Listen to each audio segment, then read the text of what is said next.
నమస్తే. ప్రజానాట్య మండలి 4వ వార్షికోత్సవాలు జరుగుతూ ఉన్నాయి. సో మనతో పాటు చాలామంది కళాకారులు, ఇందులో ప్రాచీన ఒగ్గు కథ సంబంధించిన కళాకారులు కూడా మనతో పాటు ఉన్నారు. వాళ్ళ పెద్దపల్లి జిల్లా నుంచి వచ్చిన వారు ఉన్నారు. సో వాళ్ళతో మాట్లాడించి వాళ్ళ ప్రదర్శన చూసే ప్రయత్నం మనం చేద్దాం. పెద్దపల్లి జిల్లా నుంచి వచ్చాం. ఎప్పటి నుంచి చేస్తారు? దాదాపు 30 సంవత్సరాల ఉగ్గతలో జీవనం సాగిస్తున్నాం. ప్రతి స్టేజ్ పైన, ప్రతి సంక్షేమ పథకాల పైన, ఇంకా మేము ప్రభుత్వం ప్రదర్శించే ఆ యొక్క పథకాల పైన ప్రచారం చేస్తూ గ్రామ గ్రామాలు తిరుగుతూ ఎన్నో ప్రోగ్రాంలు, వేల సంఖ్యలో స్టేజ్ ప్రోగ్రాంలు ఇచ్చాం. ఈరోజు ఈ ప్రజానాట్య మండలి ఇఫ్టు 4వ మహాసభ సందర్భంగా ఈరోజు ఇక్కడికి వచ్చాము, ఉత్తర ప్రదర్శన చేశాము. ఈ కళకు సంబంధించి జీవనోపాధి మీకు స్థిరంగా ఉందా, లేకపోతే ఆర్థిక ఇబ్బందులతోనే ఉన్నారా మీరు? ఇంతకుముందు మంచిగా ఉండే, కాకపోతే ఇప్పుడు ఎప్పుడైతే మొబైల్స్ వెళ్ళినాయో, యూట్యూబ్ వెళ్ళినాయో అప్పటి నుండి కళకు కొంచెం అంతరాయం కలిగింది. ఒకప్పుడు జీవనోపాధి ఉండే, కానీ ఇప్పుడు మాత్రం ఎలాంటి జీవనోపాధి కలగడం లేదు. ఏమన్నంటే స్టేజ్ ప్రోగ్రామ్ తప్ప, మామూలుగా అక్కడక్కడ టెంపుల్ దగ్గర ప్రోగ్రామ్స్, ఎల్లమ్మ పెద్దమ్మ గుడి దగ్గర ప్రోగ్రామ్స్ తప్ప మిగతా ఇంతకుముందు ఉన్నట్టు ఇప్పుడు మాత్రం ప్రోగ్రామ్స్ లేవు. ఆదరిస్తున్నాయండి జనాలు. అంటే ఇంత గతంలో చూసుకుంటే ఒగ్గు కథలు ఏమైనా ఉంటే వచ్చి కూర్చొని రాత్రంతా కూర్చొని చూసేది, అలాంటిది ఇప్పుడు ఏమైనా ఆ పరిస్థితి ఉందా? ఇప్పుడు అప్పటికంటే అప్పుడు చాలా మంది వచ్చి కూర్చుంటేది, ఇప్పుడు కొద్దిగా తగ్గిపోతున్నారు. అయినా కూడా వాళ్ళని చూస్తూ మా జీవనోపాధి గడవాలి కాబట్టి వాళ్ళకైనా మా ఒగ్గు కథను చెప్పి వినిపించడం జరుగుతున్నది. మా ఒగ్గు కథను గ్రామాన ఎంతమంది ఉన్నా, 10 మంది ఉన్నా, 20 మంది ఉన్నా కానీ ప్రదర్శించడం జరుగుతుంది. ఎందుకంటే మేము బతకాలి కాబట్టి, దాని మీద ఆధారపడి ఉన్న కళాకారులం కాబట్టి. పెద్దపల్లి జిల్లాలో ఎంతోమంది ఒగ్గు కథ కళాకారులు ఉన్నారు, దాని మీద ఆధారపడి బతుకుతున్నాం కాబట్టి ఎందరూ ఉన్నా మేము కళను మాత్రం కొనసాగిస్తూనే ఉంటాం.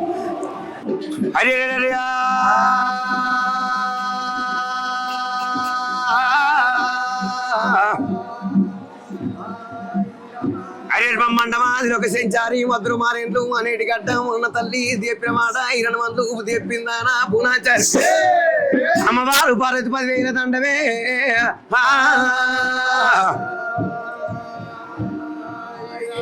స్వామి ఆదేవి దండమా భూదేవి దండమా, స్వామి ఆదేవి దండమా భూదేవి దండమా, అయ్య లోకల శంకరో నీకల దండమా, నో దండము నారాయణో దాపరమందేవో,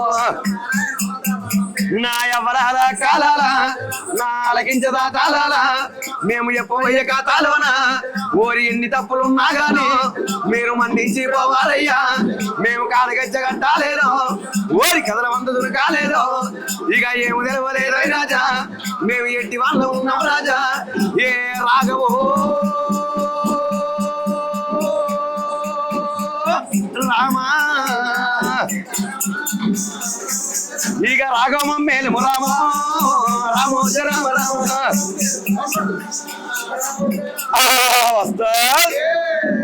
శివునికి చిన్న బిడ్డ శివలల్లి మాత, గౌతముని కోడలు గంభీరవాణి మధుగుల ఆడిబిడ్డ మౌరాలి ఎల్లమ్మ, పార్వతీ పరమేశ్వరులు కన్న బిడ్డ రేణుక ఎల్లమ్మ,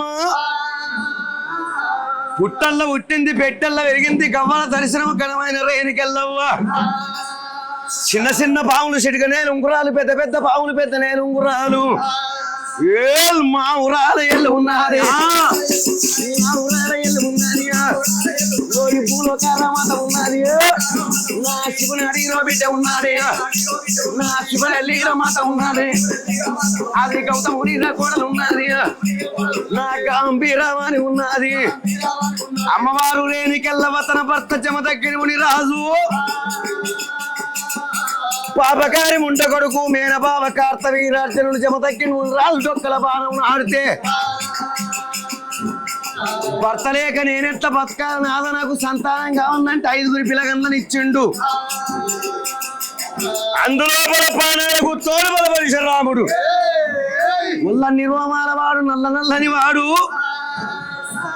ఆర్చికి ఇక పెడితే 1 గంటలు ఊగాల 1 గంటలు మోగాల మిన్ను కావులు కప్పార మిరుగుల వర్షం గురువాలే, మిడి గుడ్లోడు వడి మిసాలోడు, నా తల్లి దగ్గరికి పోయి బాబుతాడు అడుగుతున్నా అని ఆ రాముడు రామ రామ కోదండ రామ కోదండ రామ,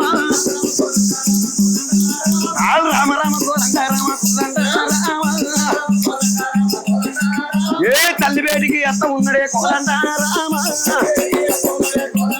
అమ్మవారు రేణుక ఎల్లమ్మ నా కొడుకు పరశురాముడు బొంగరాలాటలకు ఆడుకోను పోయిండు, నా కొడుక రాముడా పరశురామ ఏనంగస్తున్నావు కొడకాని కొడుకు జాడల్ల రేణుక ఎల్లవ్వ కొడక పరశురామ బొంగరాలు ఆడేటి పౌడల్లా పౌడల్లో నాయి రాజ పౌడల్లా బొంగరాలు ఆడేటి పౌడల్లా పౌడల్లో నాయి రాజ పౌడల్లా ఏడాలి కీనలేటి నా కొడుకు పరశురామ నా కొడుకు శిరగోనెలాడేటి సింతల్లా సింతల్లా నాయి రాజ సింతల్లా ఏడాలి కీనలేడు నా కొడుకు పరశురామ నా కొడుకు గోలీలు ఆడేటి గోడల్లో నాయి రాజ గోడల్లా ఏడాలి కీనలేడు నా కొడుకు పరశురామ నా కొడుకు